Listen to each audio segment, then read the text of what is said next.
Buenas tardes. A continuación hablaremos de lo correspondiente al proceso monitorio, contemplado en el artículo 419 del Código General del Proceso. El proceso monitorio es una de las novedades que trajo consigo la inclusión del Código General del Proceso en el año 2002. El llamado proceso monitorio procede cuando se pretende el pago de una obligación en dinero, la cual debe ser de naturaleza contractual, determinada y de mínima cuantía. Quien pretenda hacer valer el pago de esta obligación deberá tramitarlo a través de los requisitos exigidos en el artículo 420 del Código General del Proceso con la presentación de la demanda. Dentro de estos requisitos se destacan que se deben manifestar los hechos que sirven de fundamento a las pretensiones debidamente determinados, clasificados, numerados, con la información sobre el origen contractual de la deuda o de la obligación, su monto exacto y sus componentes. Otra característica importante que nos da este proceso monitorio en relación a lo que debe contener la demanda es que cuando no se tengan los documentos soporte de la obligación contractual, bastará simplemente con señalarlo o dejarlos de manifiesto o hablar a la edad de juramento que se desconocen el paradero de los mismos o que sencillamente no existen pruebas documentales en relación a esto.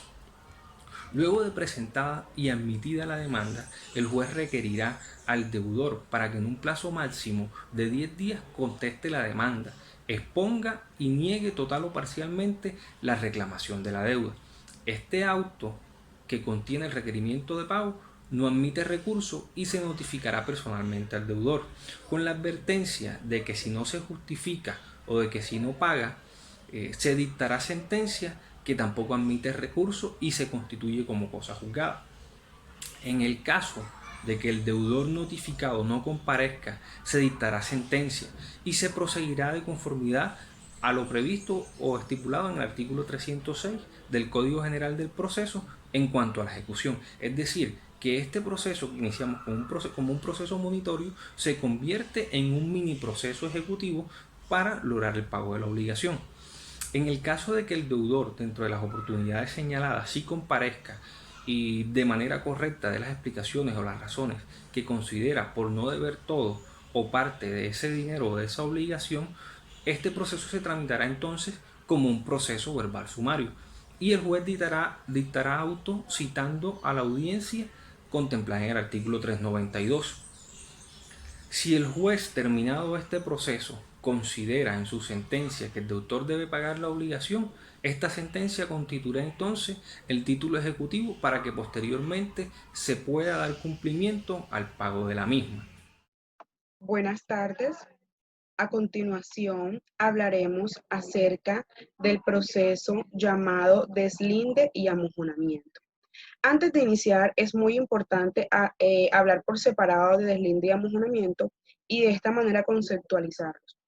Iniciaremos hablando de la acción de deslinde y podemos decir que esta es aquella que tiene por objeto marcar los límites de dos o más fincas cuando no existe un conocimiento claro de los límites, ¿verdad? Mientras que en el amojonamiento podemos señalar que esta es la acción de limitar los linderos de una propiedad. Este es un derecho que tiene el propietario o el titular de un terreno como tal. En otras palabras, podemos decir que el proceso de deslinde y amojonamiento nos indica que las propiedades deben ser o deben estar claramente marcadas e identificadas, de igual forma separadas. De esta manera se tiene conocimiento con claridad desde dónde empieza hasta dónde termina una propiedad, una respectiva propiedad, pues de cada sujeto u individuo. Cuando no se tiene claridad es cuando debemos acudir a lo que es un deslinde respectivo. Ahora, para la realización del mismo se requieren señales o se requieren materiales que nos puedan servir para identificar desde dónde inicia hasta dónde termina. Y para esto, pues se pueden utilizar piedras, se pueden utilizar vías, cercas, cerros, árboles, entre otros. Lo importante aquí es poder delimitar una propiedad de la otra. Muchos se preguntarán, pero ¿cuáles son estas personas o estas partes legitimadas para poder demandar o para poder accionar el proceso de deslinde y amojonamiento? Y estos sujetos como tal los podemos encontrar en el artículo 400 del Código General del Proceso. Me permito a continuación poder señalar o poder mencionar cuáles son estas personas que se encuentran en la capacidad de poder iniciar este proceso. Podemos hablar aquí del propietario como tal, de un nudo propietario, del comunero y por último en ese artículo nos mencionan el poseedor material siempre y cuando tenga más de un año de posesión en este bien. Como se puede observar, no solo el poseedor de dominio puede demandar el deslinde de una propiedad, también cuando exista una discusión al respecto, los linderos, los afectados e interesados pueden recurrir ante un juez. ¿Y esto para qué? Para que el juez mediante una sentencia pueda fijar los linderos que corresponden. Ahora bien, hablaremos de los requisitos de la demanda del deslindamiento y estos se encuentran en el artículo 401 del Código General del Proceso. Aquí, ¿qué sucede? Aquí nos señalan que los demandantes deben expresar en la respectiva demanda los linderos que se reclaman y cuáles son los predios que se encuentran sin circundantes.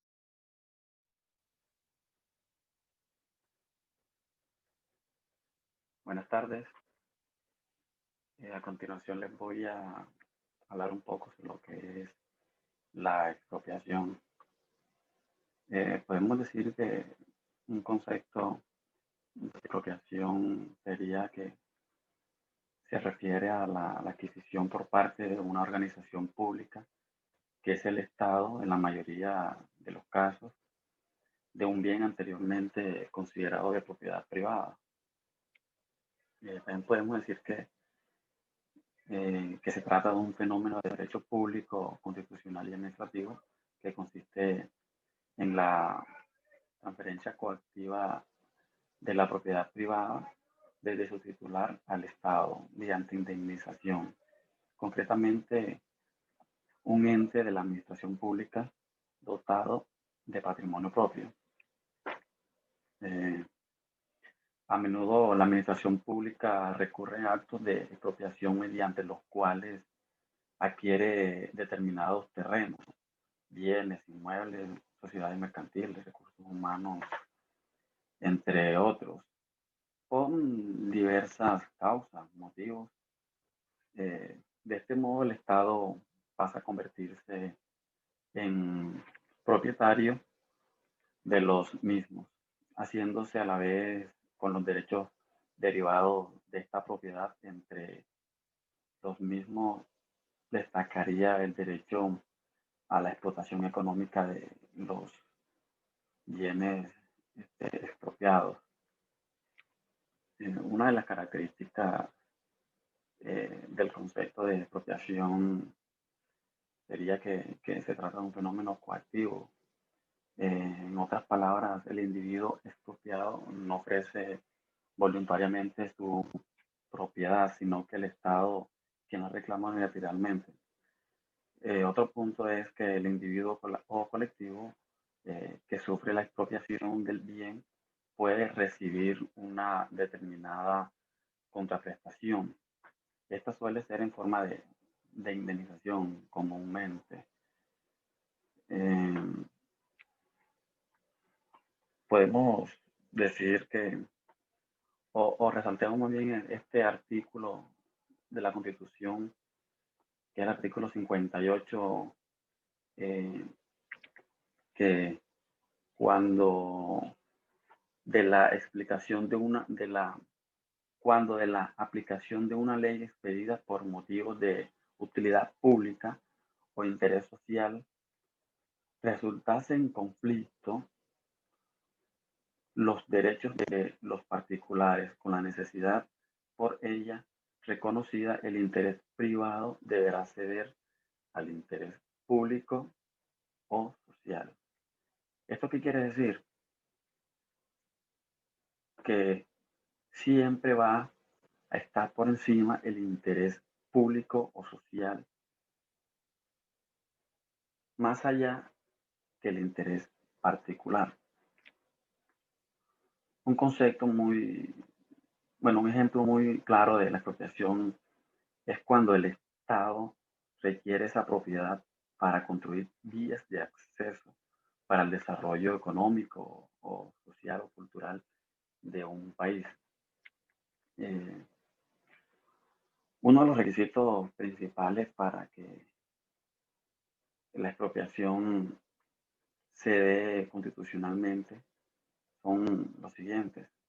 Primero, tiene que haber una causa que conlleve a una utilidad pública, o sea que tenga por objetivo un beneficio público. Un proceso cuyo punto de partida sea la sanción de una ley. ¿Esto qué busca? Que esa ley o esa norma garantice el cumplimiento de la expropiación de dicho mueble o inmueble. Y por tercero, buscar una compensación con justa causa o una justa indemnización por parte del Estado al particular. Muchas gracias. Buenas, mi nombre es Luis Fernando Páez. Yo les voy a hablar sobre el proceso divisorio. Entonces, definimos este como un derecho real de dominio o propiedad mancomunada sobre un bien. O sea, es decir, en cabeza de dos o más personas se denomina una comunidad de bienes. O sea, desde el punto de vista procesal, el proceso divisorio tiene por objeto poner fin a la propiedad especial denominada comunidad, ya sea mediante la venta del bien común o su división física como tal. Relacionando como tal el proceso a la competencia, este trámite se define por la cuantía de mínima, de menor o mayor cuantía. Pues ya sabemos que para este caso, si es de mínima cuantía, sería una única instancia. Si es de menor o mayor cuantía, estaríamos hablando de una doble instancia. Y si es de mínima o de menor cuantía, correspondería a un juez civil municipal o un promiscuo municipal. Y si este es de mayor cuantía, pues ya entonces pues le correspondería al juez del circuito. En cuanto a la legitimación, pues los legitimados en la causa, en este caso se denominan comuneros. Estos pueden ser de dos formas. Hay una parte activa y una parte pasiva. Pues, ¿quién correspondería a la parte activa? Pues quien solicite la división o quien pues presente la demanda como tal. Y la parte pasiva vendrían siendo pues el resto de los comuneros. Luego, el juez se ve en la necesidad en el auto admisorio porque debe formar el litisconsorcio necesario, ya que deben estar vinculados todos los comuneros como tal. En la pretensión, pues la pretensión para este caso vemos que pues la solicitud como tal de la división, o sea, es poner fin a la forma como tal de la propiedad, y pues también entra la solicitud de las mejoras correspondientes al mismo. Para este caso, en cuanto a las medidas cautelares, traemos a colación el artículo 407, que nos habla sobre la procedencia. Y nos dice que será procedente la división material siempre y cuando se trate de bienes divisibles. De lo contrario, el juez procederá a la venta y entonces se decretará para que un secuestro amparado en el artículo 411 del Código General del Proceso.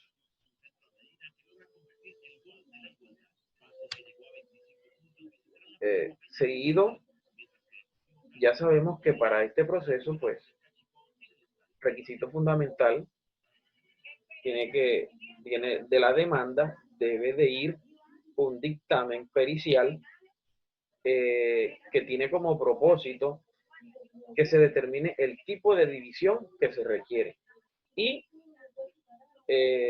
pues las mejoras que se le hayan hecho, poder determinar eso, ¿ya? Para ver a cuánto asciende esto. En cuanto a la certificación, esto se refiere a que si se trata de un bien sujeto a registro, debe presentar pues dicha certificación como tal, acompañada con la demanda. Y en cuanto a comunero, pues él debe demostrar mediante una prueba la calidad que tiene él como comunero, ¿ya? Entonces, posterior a esto, después de formulada la demanda, el juez emite un acto admisorio que se hace la notificación pues personal al demandado y se corre un traslado de la demanda y este tendrá como término de 10 días, ya sea como lo había mencionado anteriormente, que el proceso sea de mínima, sea de mayor o de menor cuantía. Entonces, dentro del término del traslado, se puede objetar dicho dictamen, contemplado en el artículo 409. El último parágrafo nos dice que el auto que se decrete o deniegue la división a la venta es apelable. Y también, pues dentro de este término se puede solicitar un pacto como tal de indivisión del mismo. Entonces, posterior a esto, después de haber agotado todos los trámites correspondientes, el juez puede dictar un auto que niegue la división o que decrete la división del mismo. Si el auto niega, este será notificado por estado y posterior al decreto del auto ejecutoriado se da por finalizado dicho proceso. Si no, se le interpone pues ningún recurso, valga la aclaración. Entonces, si en el auto se decreta la división, este se puede dar de dos formas. Se puede dar una por venta, que es donde se ordena el secuestro y se da inicio al trámite ejecutivo. ¿Para dar con qué? Con la diligencia como tal del remate. O se puede dar la división material, que es entonces pues ejecutoriado el auto. El juez emite una sentencia y esta sentencia decreta la división y se procede a la partición de los comuneros. En este mismo auto se relacionaría pues las mejoras que se solicitaron en su momento. Como podemos ver, en la venta el juez no emite una sentencia como tal, para hacer como que la distinción ahí. Y en la material, el juez emite una sentencia, que es la que posteriormente va a conocerse pues la división. En la venta, el juez no emite sentencia debido a que este da inicio a otro trámite que es el ejecutivo, donde pues se ordena el secuestro como anteriormente lo había dicho, que estaba relacionado en el artículo 411 del Código General del Proceso. Y aquí pues damos por finalizado el proceso divisorio. Muchas gracias.